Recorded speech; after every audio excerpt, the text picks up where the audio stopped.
I want to give you a really important recommendation to take at dinner time to help you get into the most wonderful, deep, restorative sleep. Now, for years, I've suffered with a sleep problem.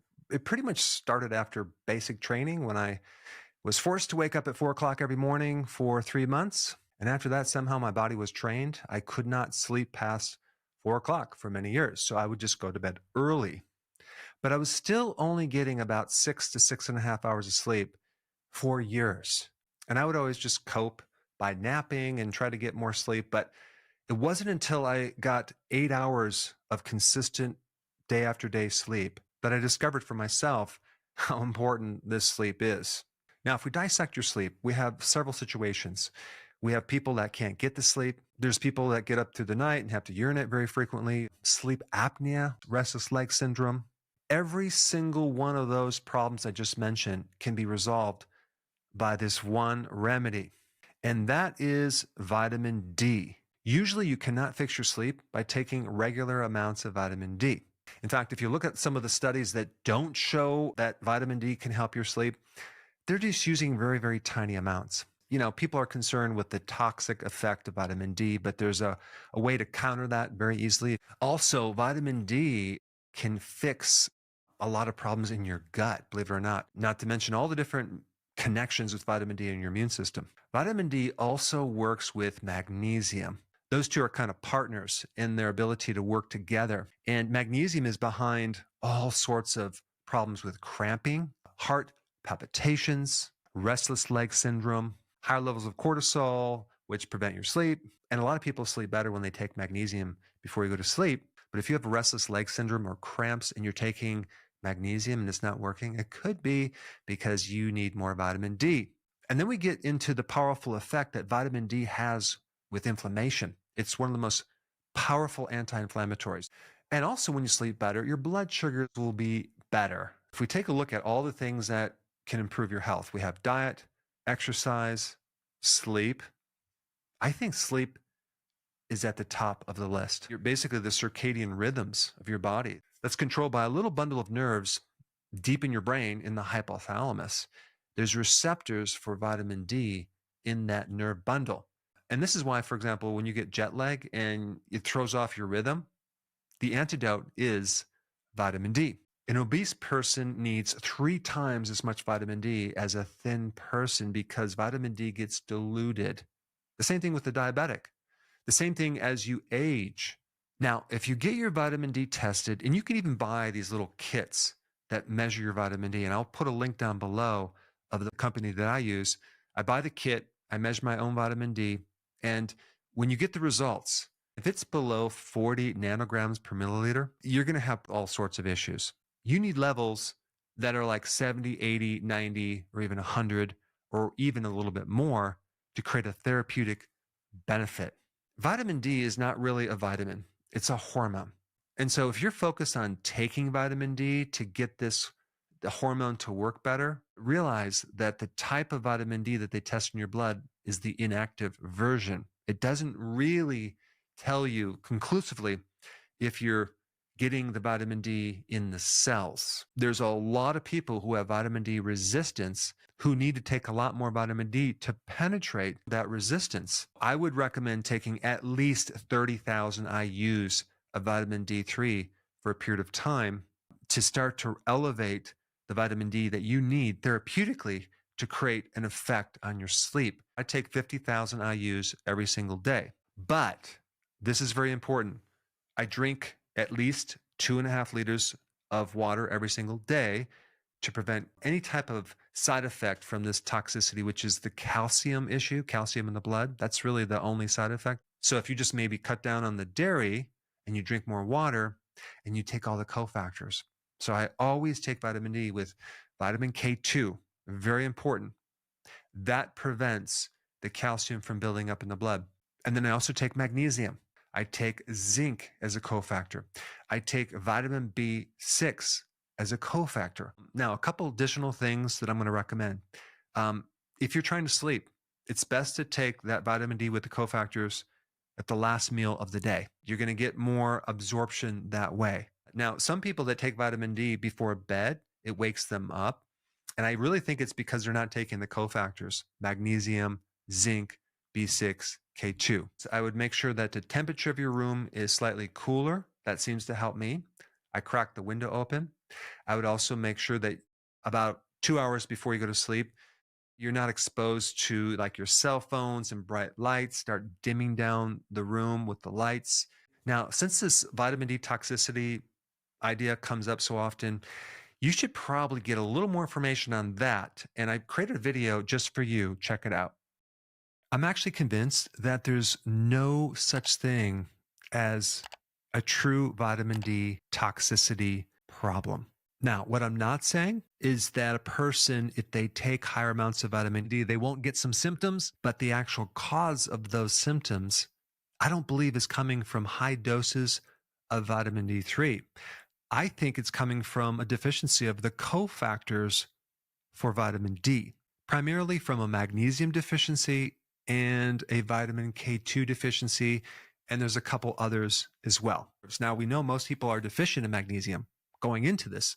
So if you're not taking enough magnesium while you're taking vitamin D, I think you're going to start noticing some of the symptoms that people call vitamin D toxicity, which are irritability, insomnia, constipation, fatigue, muscle spasm or cramps, calcification, calcium that builds up, and arrhythmia. But there are also symptoms of low magnesium as well as symptoms of low vitamin K2.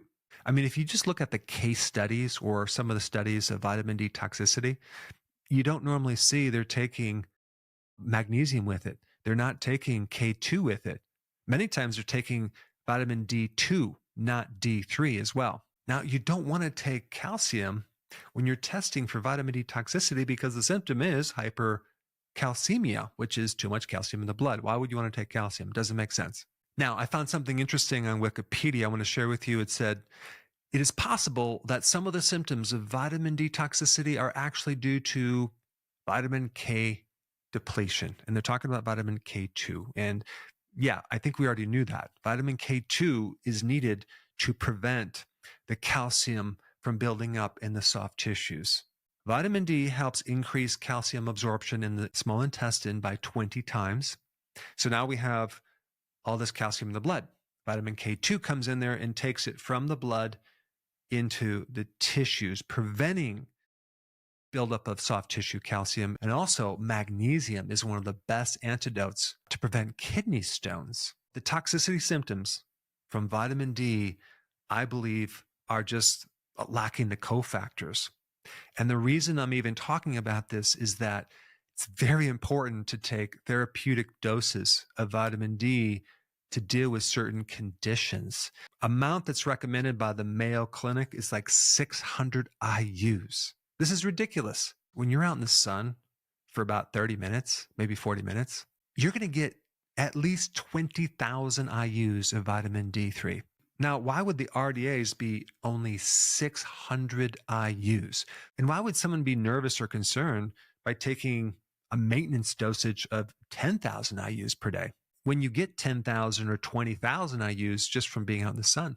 There is also some data out there. People will say that, well, once you get a certain amount of vitamin D from the sun, your body will just stop making vitamin D.